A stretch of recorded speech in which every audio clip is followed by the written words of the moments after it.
So big game coming up on Thursday. What do you think about that matchup? Yeah, we gave our guys yesterday off, so it's good getting 2 days to prep for them. They're obviously very talented. Got to watch them last night and seen them a lot on tape. So a team that can really put a lot of pressure on you. They get to the free throw line a lot. Very good dribble drive team, very athletic team. So it's typical Kentucky team. They put a lot of pressure on you offensively, and they're very, very good defensively. So it's a challenge on both ends. It's not just a challenge on how to guard them. It's a challenge on how we get the shot that we need to get, and that's going to be our challenge. Is there anything mental you need to do to get them ready for this game after kind of the way last year's game went?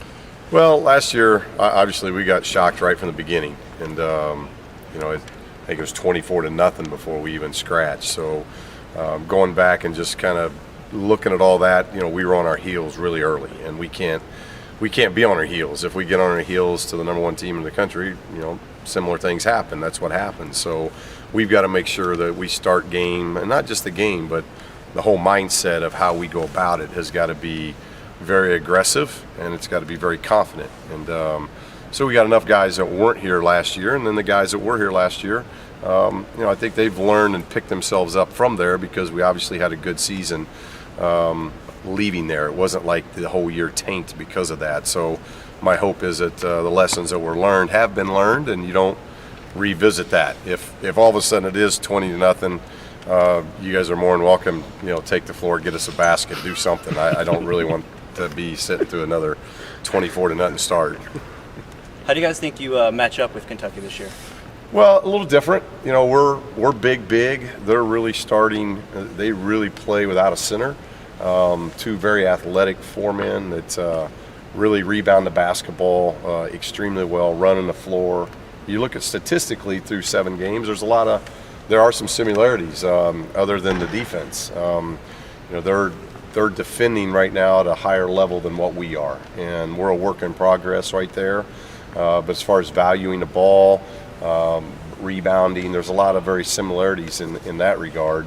I think the difference is through 7 games, they've been a much better defensive team than we have, and that's where we've got to continue to show growth. Bringing the ball up against that kind of tough defense, are you thinking about doing what you did in the last game, maybe having Bryce handle a little bit more? Yeah, I think you'll see that, but I think you'll see Aaron with it as well. I think we'll just play with that. I think if we get pressed, we can always have Jonah. If all of a sudden guys are denied, Jonah can bring the thing up pretty easily. Alex has already proven that he can do it. But, that primary ball handler that's going to get us in things to start with is going to be Bryce, and I think he's up for that challenge. He got to play against these guys, a lot of these guys last year. And then I know Aaron is very capable of doing it as well. So it's really about how smoothly we can get into an offense, get some passes, get some ball reversals, and make people guard. Kentucky does a very good job of speeding you up and making you play at a much higher rate that you want to play, kind of like the Coach Wooden days. They hurry you up, and you can't play in a hurry because it affects your decision making. I think that's going to be one of the keys of the game. We can't allow their defense to hurry us up into bad decisions. We've got to be able to make good decisions and get the shot that we want. Big picture-wise, Kentucky has maybe been the best, arguably the best, or one of the best programs over the last few years, and I guess last few decades. Right. What in your mind has made them as successful as they are? Well, I think they've been to Final Fours for the last 5 years, so they've done it at a very high level, and recruiting has had a lot to do with it. They've done a great job in recruiting, and Coach Cal, in my opinion, is one of the best of the best. Not only can he recruit, he knows how to set those guys up and make them be in positions where they can be very successful on the court. So you combine the coaching, you combine the players that are there, and then you're playing in front of 22,000 every night, and one of the it is a blue blood, and it gets supported at extremely high levels. So you combine all those things. They've been dominant in their league, and then so when that happens, you give yourself a chance when you get to March. And they've proven that they can advance in the tournament and do a lot of things extremely well in the tournament as well. They have some facilities that are among the best basketball facilities anywhere. You guys are building a new basketball facility. Right. How important are those things in getting those recruits?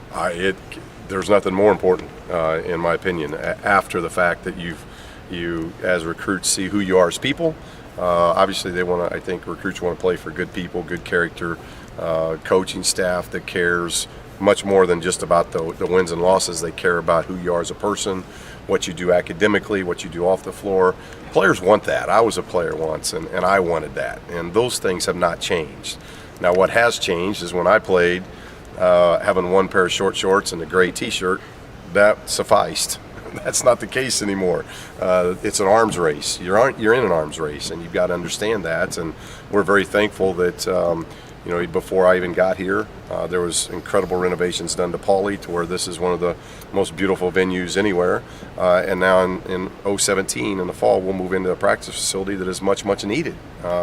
Not just in the areas of recruiting, but in the areas of development, to where our guys have a floor that they can go work on their game 24/7, because that's what players are really into today. And I think that's a positive. I think that's why you see the game, the talent continues to stride forward, and we've got to do that in facilities, and we're doing that. So very thankful for that. Coach, you talked about Kentucky wanting to speed you guys up. How does their full court press that they run compare to UNLV, and how does that help you guys? Yeah, it's not so much full court pressing. I think they will do that, and we'll probably see that. Obviously, UNLV is more of a relentless 40 minutes of they're coming at you on the ball, extremely aggressive. Kentucky's more, at least what we've seen on tape, they may come at us harder. Who knows? I like our guard play. So, like against Vegas, we had a lot of times where we broke that press and we were playing 5-on-4 and 4-on-3, and that's an advantage to us. So we didn't turn the ball over in that game. It's been kind of the half-court issues, and we've gotten a lot better here in the last 2 or 3 games with that. But it's really their on-ball pressure. They do a really good job with on-ball pressure and just kind of bugging you enough that if they either hurry you up or they force you into some bad decision making, and it's going to start with our guards, but our bigs have to handle the ball and do a very good job with their decision making as well.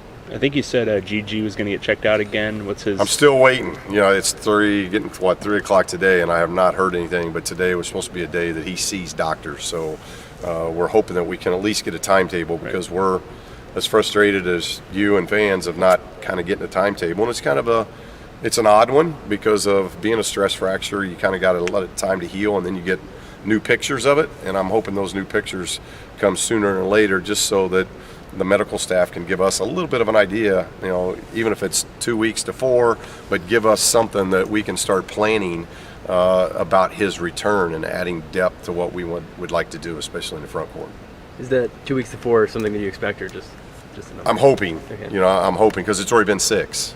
So we're 6 weeks post basically his injury of when it was found, and we were thinking it was going to be 6 to 8 at that time. So hopefully we're inside 2 to 4. But I'm not we're at the mercy of how that leg is healing, and obviously we have the best of the best when it comes to the medical staff. So we just wait to see what their reports are. But we're trying to be optimistic in that it's going to be in that time frame.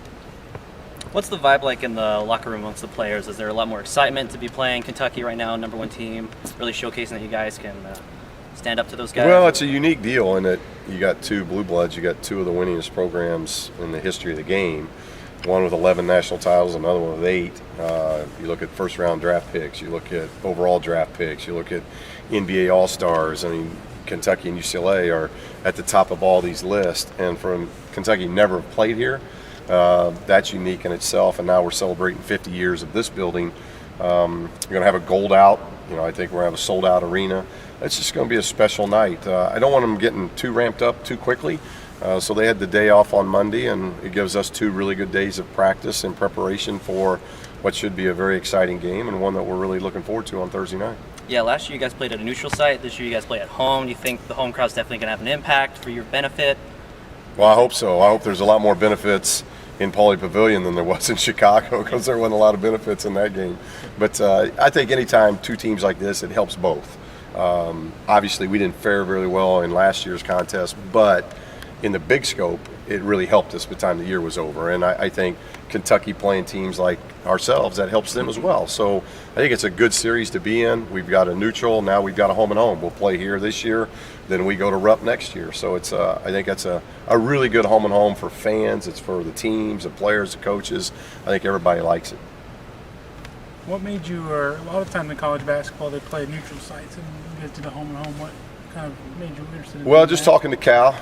Cal, like us, we play a lot of neutral games, but you also need those home and homes. And because you play a lot of those neutral games, whether it be this year like we played 3 in Maui, and we'll play Carolina and Brooklyn, that's 4 neutral games. And so when you do that, and you do it for a lot of exposure reasons and to play really good competition to get better, that limits what you can do in home and home series.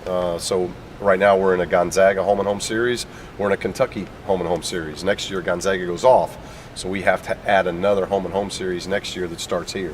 So we're always trying to look to where we have one of those big home and homes at home and one of them on the road. So next year we're still searching for that home and home. We know we're going to Kentucky next year. Kentucky, and I wasn't here in the beginning of, so sorry if this has already been asked, but Kentucky last year gave you guys problems at all? And what kind of Yeah, I mean, how similar do Kentucky. they look? No, you're very right. Now, Kentucky of last year gave everybody problems. They gave us a lot of problems on a certain day, but they gave a lot of teams. I think they won 38, 39 straight games. So that was a very, very special team. And now here they are. A year later, they're number 1 in the country, and they're 7-0.